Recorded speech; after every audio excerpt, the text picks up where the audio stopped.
বিসমিল্লাহির রহমানির রহিম। প্রিয় দর্শকবৃন্দ, আজকে আপনাদেরকে দেখাবো সিলেটের চা বাগান এবং শাপলা ফুল বিল। তাই নিয়ে আজকে আমি আছি। দর্শক আমার সাথে থাকুন। তো দর্শক, সিলেটের চা বাগানে চলে আসতাম দেখতে দেখতেই।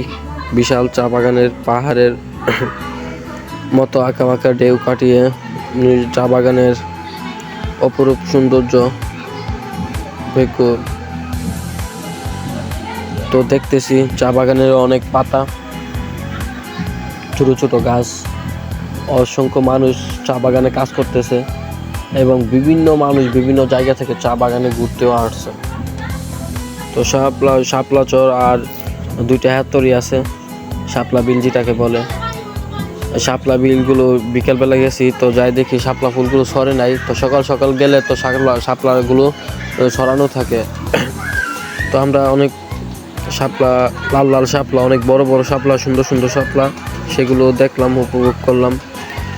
তবে একটা দুঃখের বিষয় হচ্ছে আমরা 9 মাসের শাপলা তুলতে পারি নাই। তবে শাপলাগুলো দেখে আমাদের অনেক ভালো লাগছে। শাপলা বিলের যে আওয়ারটা অনেক সুন্দর। তো দেখতেছেন চা বাগানের বিশাল বিল। আমরা গেলাম এখান থেকে অটো দিয়ে, কারণ অন্য কিছু মাটির রাস্তার মধ্যে চলে না বা ঢুকে না। চা বাগানের সম্পূর্ণ জায়গাটা যাতে আমরা ঘুরতে পারি, তাই আমরা অটো নিয়ে নিয়েছি।